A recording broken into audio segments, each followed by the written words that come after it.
आप देख रहे हैं अमेज नाउ। गंगा, यमुना, राप्ती और गोमती के तटवर्ती इलाकों से खबरें आप तक।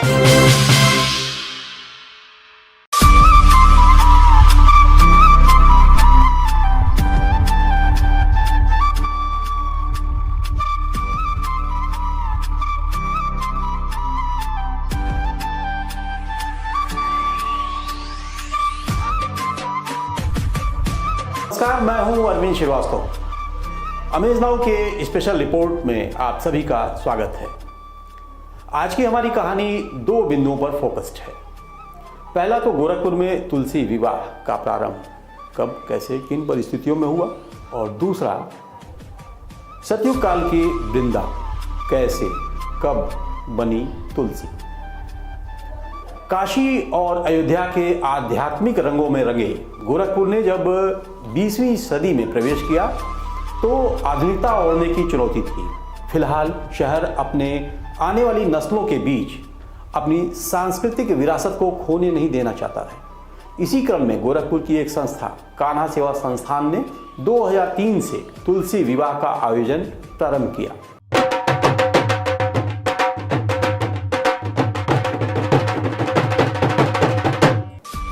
गोरखपुर वासियों ने जहां अपनी सांस्कृतिक धार्मिक विरासत को जिंदा रखा, वहीं आने वाले वर्षों और नस्लों के लिए एक उदाहरण प्रस्तुत करते हुए एक गरीब कन्या का विवाह भी संपन्न कराया।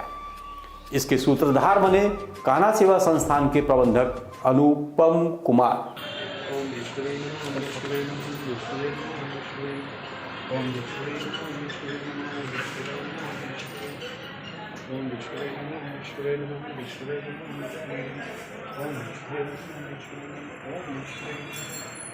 एक छोटी सी तुलसी शालिग्राम विवाह की कहानी भी अब हम आपको सुनाते हैं। राक्षस कुल में एक कन्या का जन्म हुआ जिसका नाम पड़ा वृंदा।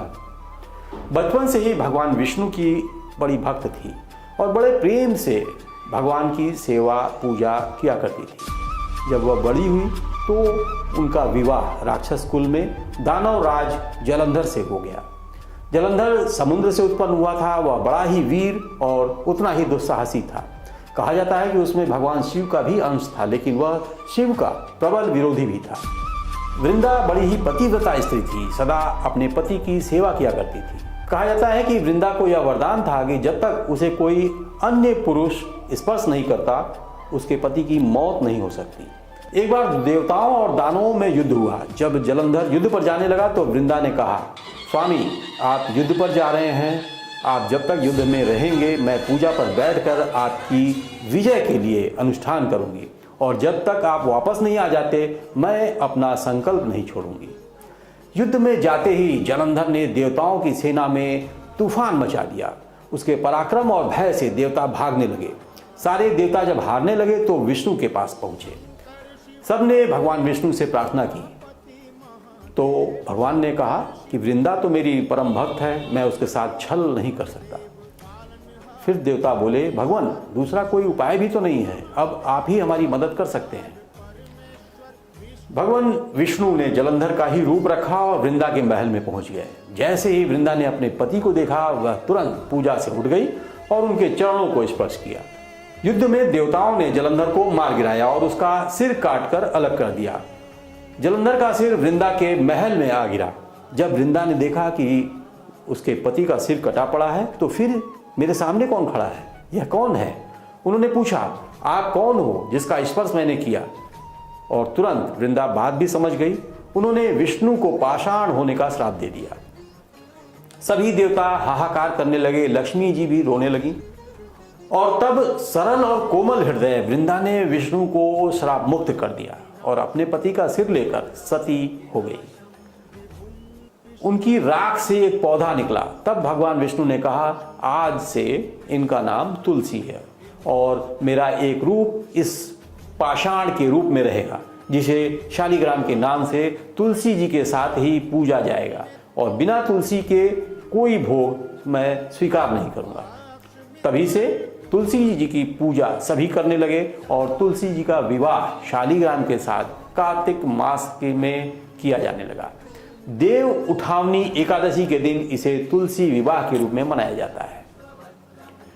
कान्हा सेवा संस्थान की अध्यक्ष मीना पांडे और तमाम महिला पुरुष सदस्यों के परिश्रम का ही फल है कि आज शहर के अधिकांश लोग इस विवाह को त्योहार के रूप में मनाना नहीं भूलते। एक तरफ वृंदा नारायण की परम भक्त थी, तो आज के युग में प्रतिदिन तुलसी और शालिग्राम की पूजा करने वाले प्रबंधक अनुपम कुमार वास्तव में अनुपम हैं, अतुलनीय हैं। अभी इनकी शादी भी नहीं हुई थी, तब से तुलसी विवाह में कन्यादान की रस्म निभाते आ रहे हैं। फिलहाल इस समय वे बाल बच्चेदार हो चुके हैं। संस्थान के लोग अब चाहते हैं कि नगरवासी भी इस पुनीत कार्य में बढ़ चढ़कर हिस्सा लें। तुलसी विवाह को भव्यता प्रदान करने के क्रम में समाज सेवी कान्हा सेवा संस्थान के संरक्षक अनुपम कुमार द्वारा हर साल किसी गरीब कन्या की शादी इसी मंडप से कराई जाती है और इस साल भी एक गरीब कन्या काजल मौर्य का विवाह विधि विधान और धूमधाम से नगरवासियों की मौजूदगी में संपन्न हुआ।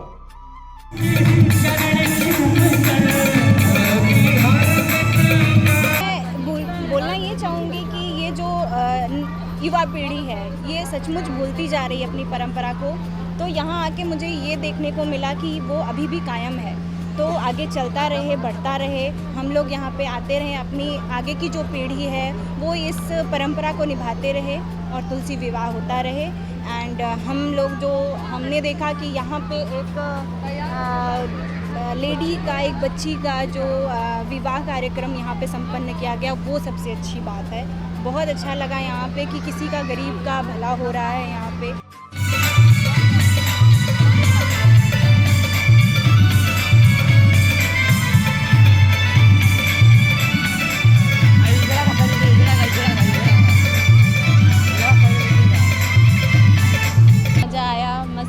हल्दी का कार्यक्रम जो था तुलसी विवाह का बहुत ही अच्छा था।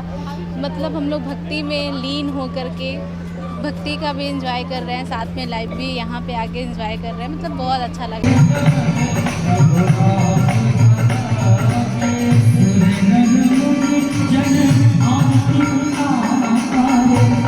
सबसे सब एक साथ सब लोग रहे और सहयोग सब करें और इसको आगे से आगे ज़्यादा लेके जाए। जैसे हम लोग जाते से मुंबई का हम लोग गणेश पूजा यहाँ पे लेके आए, कलकत्ते का दुर्गा विसर्जन लेके आए, वैसे हम चाहते हैं कि हमारा ये तुलसी विवाह भी पूरे वर्ल्ड में फेमस हो और हम लोग यही प्रयास पे लगे हुए हैं।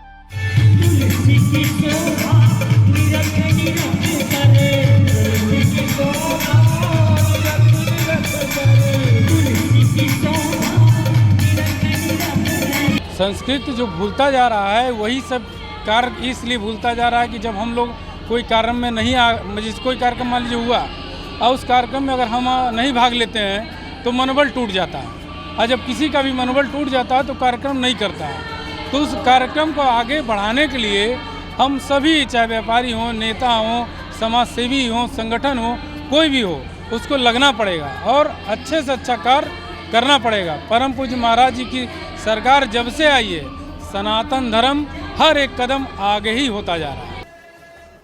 तो दर्शकों, आज ये हमने आपको दिखाया तुलसी विवाह की रस्म कैसे होती है और क्या वजह थी, किन परिस्थितियों में वृंदा को तुलसी कहा गया। तो ये थी हमारी स्पेशल रिपोर्ट। कैसा लगा हमें ज़रूर बताइएगा हमारे वेब पोर्टल, फेसबुक पेज और यूट्यूब चैनल पर। तो हमें दीजिए इजाज़त। नमस्कार।